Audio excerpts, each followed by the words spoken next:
My name is Dr. Einat Yehene. I'm, for the last 2 years, the head of rehabilitation at the health division in the Hostages and Missing Family Forums. I am a clinical neuropsychologist and an expert in rehabilitation psychology, a researcher, a teacher, private practitioner myself, specializing in trauma, loss, and adaptation to life-changing events.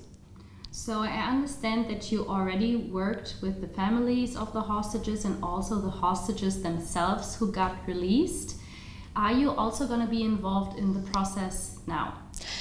In the forum, we don't really meet the hostages right after the release at the hospitals. First, they go really to the acute hospitalization and the rehabilitation. We meet them, and we used to meet them as part of the forum.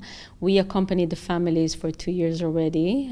Part of my relationship with them was not only to assist and help and take care of the mental health, but also to collect data and really characterize their experiences. I have conducted over 51 interviews, qualitative interviews, for research purposes with families in all stages, those who are waiting for their loved one to return, families of deceased hostages, some brought to burial, some not, and some unfortunately are still in an unknown, even in this deal, and also with the released hostages. So we have gained a lot of information, and I have also written together with my colleagues several reports throughout the entire 2 years, and also academic papers.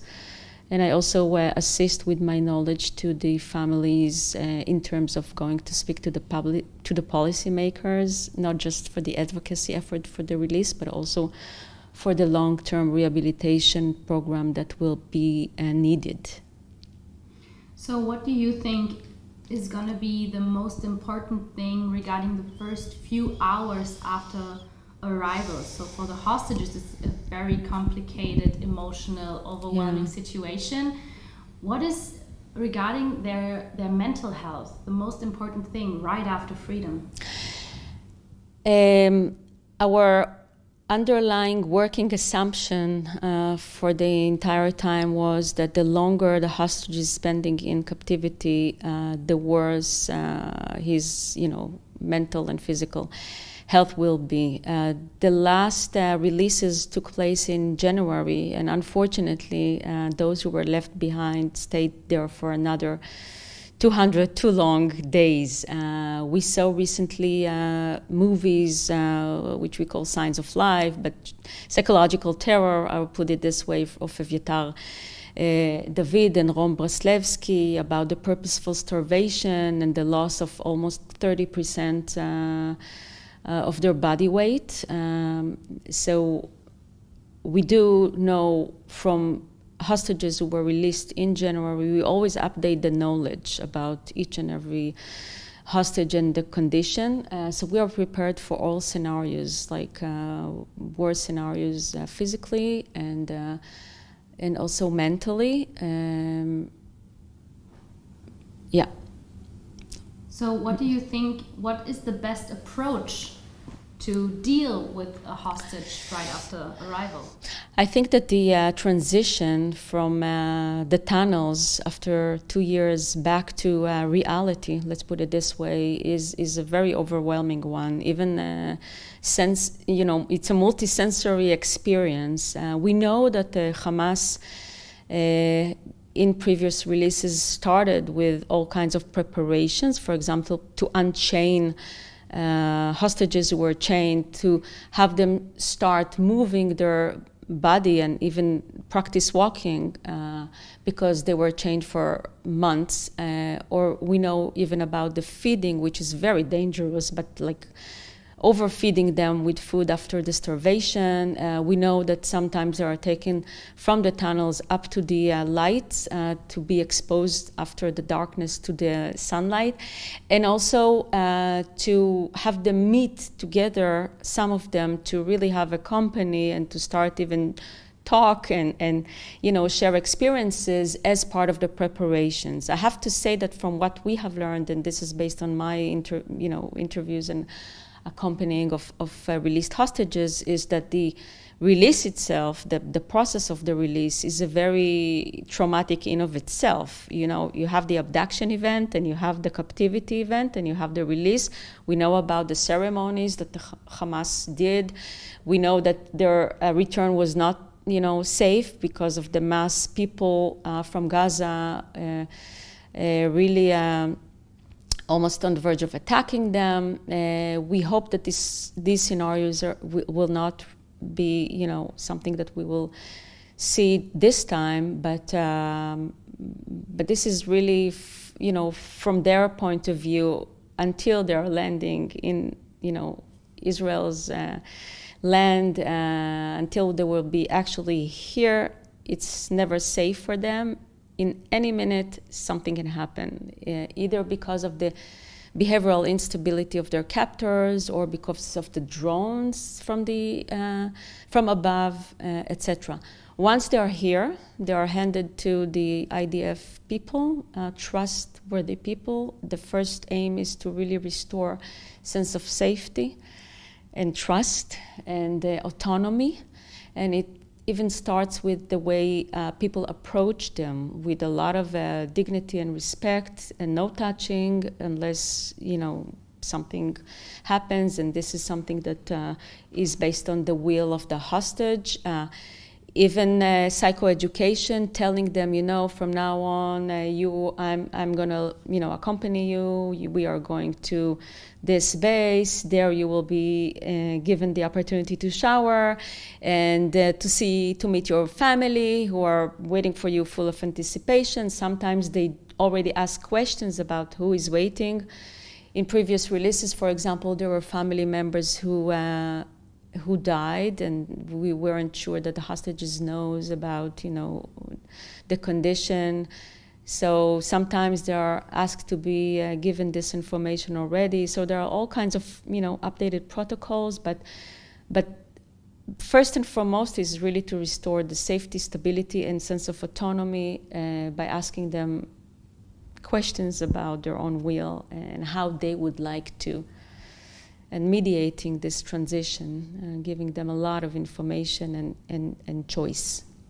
Let's go back one more time to that initial first contact, because you talked a lot of what is happening and how the hostages felt in captivity, but I want to go to that moment of freedom. Can you maybe repeat a little bit shorter what you just said about the sense of safety and autonomy? Like, what is the best way to approach a hostage right after freedom? I can tell you from the point of view of the families that, you know, this is something that Israel never really experienced. Hostages were civilians. We had children, we had the elderly, and, you know, young people coming back. So I can tell you that even when the families ask for a manual, like a list of to-dos and not to do, and they are afraid of who they are going to see in terms of the appearance and the look, and maybe unpredicted behaviors, cry, anxiety attack, panic attack, whatever. I can tell you from the experience that even though they had like weird, let's put it this way, moments, the bonding happened naturally. Like, and this is something that is really stronger than because I think that the hostages were hoping to meet their family, and everybody was holding this moment of reunion. And there is something, I guess, very natural about attachment that is beyond the trauma. Having said that, I think they need a lot of, even the families and the hostages, a lot of assistance and guidance. And the first thing is really to protect the hostages and have the environment sterilized, also in terms of the media and in terms of questioning them and getting, you know, interrogations about what happened in captivity and who were the captors and more information that is needed.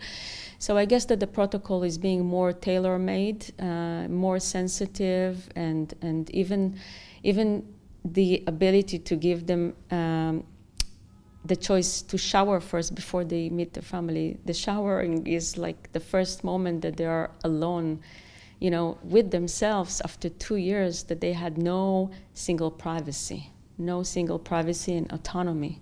It was something very basic, a moment with yourself. Mm-hmm. You were talking about maybe anxiety attack, panic attacks, families who are asking what to do, how to approach the family members.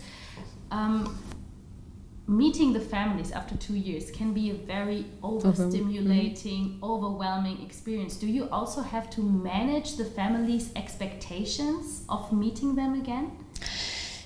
It is overwhelming, because I think that as much as the kidnapping is an inconceivable event, I think that the return of the hostages of 2 years of advocacy effort and fighting, and families that really hold their entire life, and all they did was wearing T-shirts with their faces and wearing all the accessories and going, in Israel and abroad talking, and this is something that is really beyond expectation, and the anticipation is high. Usually the family is also being accompanied by, the staff from the hospital, from, people that accompanied them for the 2 years from the IDF, and I think that families were also confused, didn't know at times. It depends. I cannot tell you that there is one unified reaction. It depends on the relationship, on the resilience, on the condition of the hostage.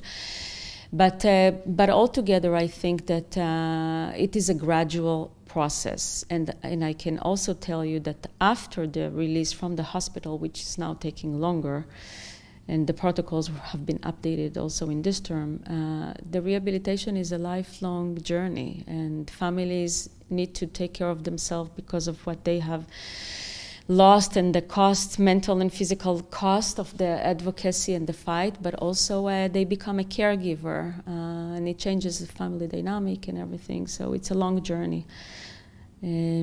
If I may just add one more sentence, is that up until now, families and returning hostages could not really immerse themselves in the rehabilitation process and really digest the trauma and the grief and the loss and everything that comes along, because they felt guilty and they had to advocate for the brothers and sisters that were left behind.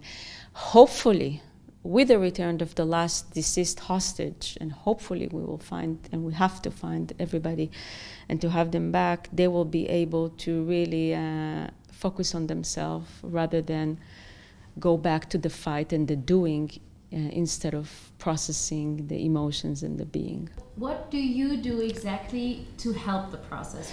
You said that they need guidance, they need assistance, so this is where you come into play, right?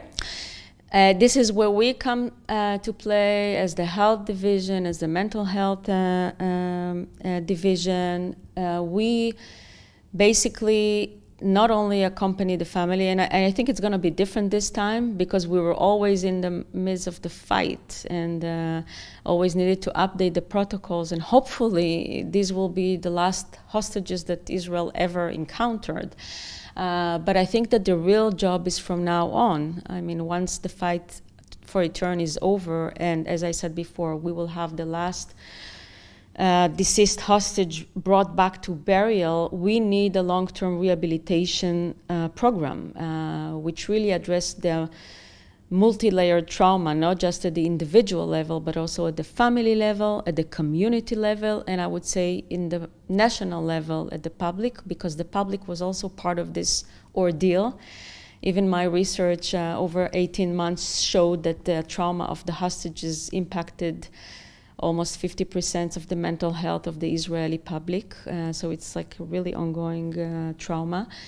And none of this would have happened without the advocacy of the public as well, every Saturday in the rallies. And it's really about saving life and choosing our values as society, not only to save the lives of the hostages in captivity, the living one, but also giving life to the families of the deceased hostages.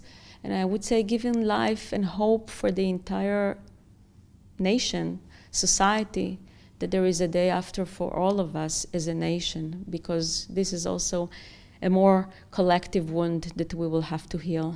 Mm-hmm. So you said that this is only the beginning. Like, this is not the end of the trauma. You have to work with them. What do you think are going to be the biggest obstacles for the hostages right after the return? Like, first you said, of course, the sense of safety, first shower and stuff, but when they are returned to their everyday life, like, what are the obstacles? I think that up until now we haven't seen like full rehabilitation and recovery stories, because, as I said before, all the trauma was on hold, and people could not really immerse themselves to the therapy. And I think that what healed for the time being was the community and being together and advocating and finding meaning. And maybe even going around the world to talk to leaders and to influence their opinion, there was something very healing about it. Long term, I think that the system needs to be multidisciplinary, like not only the psychological trauma and the physical trauma, but also the family relations that are changing, and occupational recovery and rehabilitation. And I think that also community, we have to preserve all the elements that really we found as powerful and healing. And I think that something very important is what the policymakers would do, because the social recognition needs to be not of the public, but also of the policymakers in terms of the benefits and the social benefits, and the recognition that being a family of a hostage, or being a hostage returning from captivity after 2 years as a civilian, or being a family of a deceased hostage who was brought to burial or not brought to burial, is something we never had before in Israel. And the models and the definitions we have in the benefits and rights needs to be adopted. So we need to write the theory, like the book of the definitions of the rights, and really make sure that long term they will be accompanied, because we know that for now maybe people can gain weight and look better and look lively, but all the hostages will tell you that behind the scenes and at night they really experience the trauma, and once everything will end and they will let their emotions sink in, I would expect an increase in the need for mental health and in the demands. And this is a long-term issue. And I think that governmental and institutional trust should be restored. And this is another problem that have accompanied the entire crisis of the hostages, that there was no trust in the policymakers.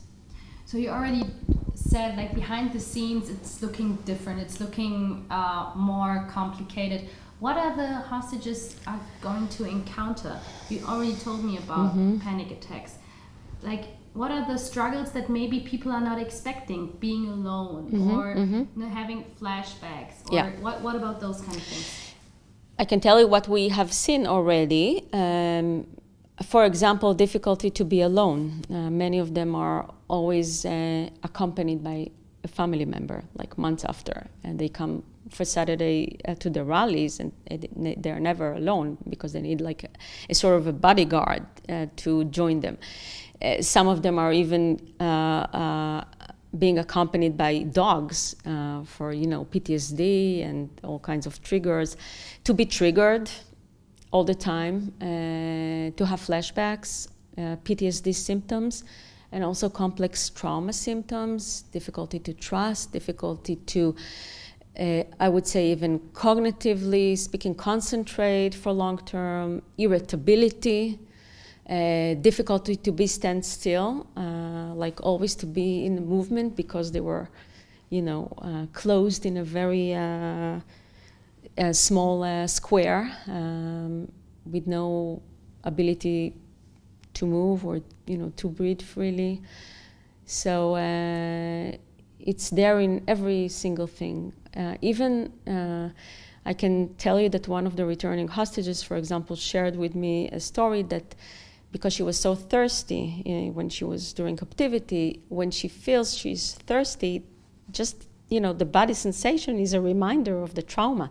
So she's always walking around with cups of water, not like to avoid this sensory, feeling that she's thirsty, because thirst takes her back to the tunnels. So this is what they have to manage all the time. It's very hard. You were also briefly talking about the families of the deceased hostages. Yeah. I also saw some articles where you wrote about this kind of loss and not being able to process the loss, not even being able to have a burial site. Mm-hmm. What is working with those families like, especially after seeing the enthusiasm of the families with the living hostages? On one side you have like the joy of the people coming back, but at the same time you don't know about your loved one. So what is the process like? Unfortunately, soon after October 7, there were like 251 families of hostages. Presumably all of them were the same status, like, alive people in captivity. Over time, we got all kinds of announcements and death notifications and recovery of bodies by the IDF and rescue operations. So there became several statuses among what we call hostages community. I think that these days are very painful. On the one hand, you have families who are opening champagne bottles in the hostages square, and others are going crazy, not knowing whether their loved one will be ever found. This is a very painful topic. It's not always easy to contain both the joy and the sadness. Not always families of, released, those who are supposed to be released, are containing their joy or being like considerate of the others. So there is a lot of unease feelings and jealousy. Naturally, this is a very.